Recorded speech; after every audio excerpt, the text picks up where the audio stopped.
Hey there, YouTubers. This is the third in a series on the air and playing the clarinet. In the previous videos, we talked about how to breathe correctly and also how to blow correctly in the second video, and that the blowing, depending on how you did it, produced quite different results in the air. In this video, we're going to talk about exactly specifically what those differences are and how they affect the musical sound. And in order to do that, I put together a little chart. But I want to say this first of all, and that is that of the two things, breathing correctly and blowing correctly, by far the most important thing to do is to blow correctly. I can take half a breath of air and blow correctly and do better than you if you take a full breath of air and blow incorrectly with that toothpaste tube kind of air. Now, a lot of you might say, you're really making an academic distinction here. This really makes no practical difference. I mean, air is air. But the fact is, air is not air. Different qualities of air produce very different qualities in the musical sound.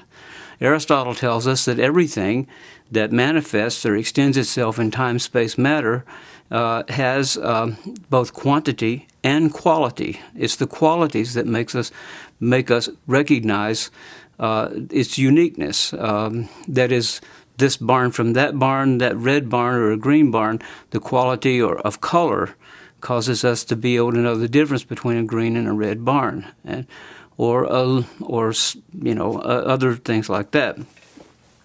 Well, the air is no exception to this rule. The air has quantity, that is how much air there is, but then what kind of air?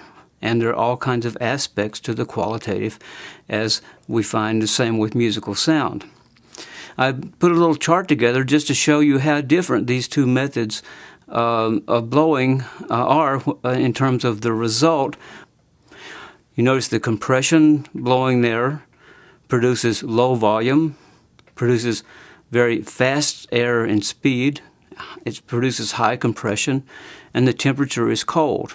It's also very concentrated and directed. So it has high energy but low volume.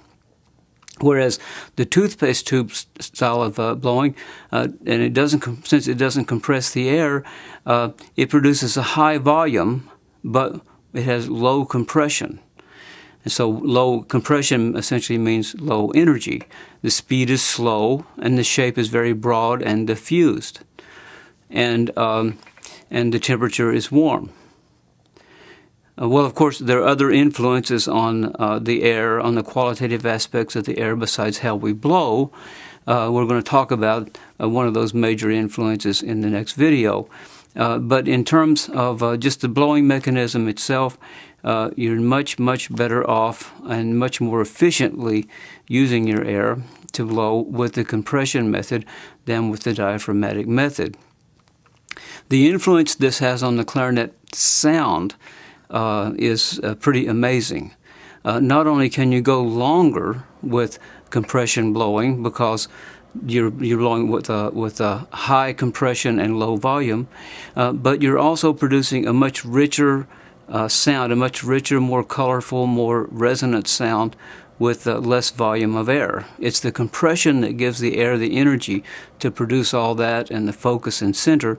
It's not just the volume per se. Raw volume alone doesn't produce a good sound.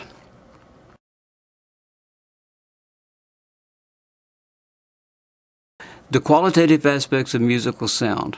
What do we have there? Well, besides the volume of the sound, how loud it is, forte piano, mezzo piano, we also have these aspects of the sound of pitch, color, and shape, and then there is the felt aspects of response and resistance. Well, if we use these different kinds of airs, we get very, very different results in all these qualitative aspects of musical sound. For instance, a high compression air will give you a very quick response and a very ready, dependable response. It'll produce a very focused, kind of centered, very colorful, resonant sound that is extremely well defined, all other things being equal. And you'll also be able to sustain it a lot longer. Okay, and whereas the slower air is going to produce something quite different. The slower, more diffused air is going to produce a very washed out kind of color. The shape is going to be diffused and kind of amorphous, and your ability to sustain the note is going to be very, very limited, as we've said. So these two methods of blowing are not just academic distinctions. They're not just things that clarinet teachers use to torture their students. They use other things to torture their students. No, these things are actually beneficial to playing if you learn how to blow correctly as opposed to blowing incorrectly. And I hope this chart, if you'll study this chart and take a look at it and then work on these different methods of blowing yourself, work on them with your teacher, I think you'll find a big benefit to your own playing, and it won't have to take years for it to happen. It can happen very, very quickly because these methods, once you're aware of them, are not hard to learn. You may have to work to get them consistent, but the hard to learn and hard to make the distinctions and the difference and see what those things really do for you, that's not hard at all. So work on those things, and in the next video we're going to be talking about some other influences on the airstream, beneficial and unbeneficial. Okay? And thank you for watching. Drop by our website. We've got a lot of stuff that will help you play the clarinet better, and a lot of other information, written information. And speaking about information, most of this information comes from my book, The Educator's Guide to the Clarinet.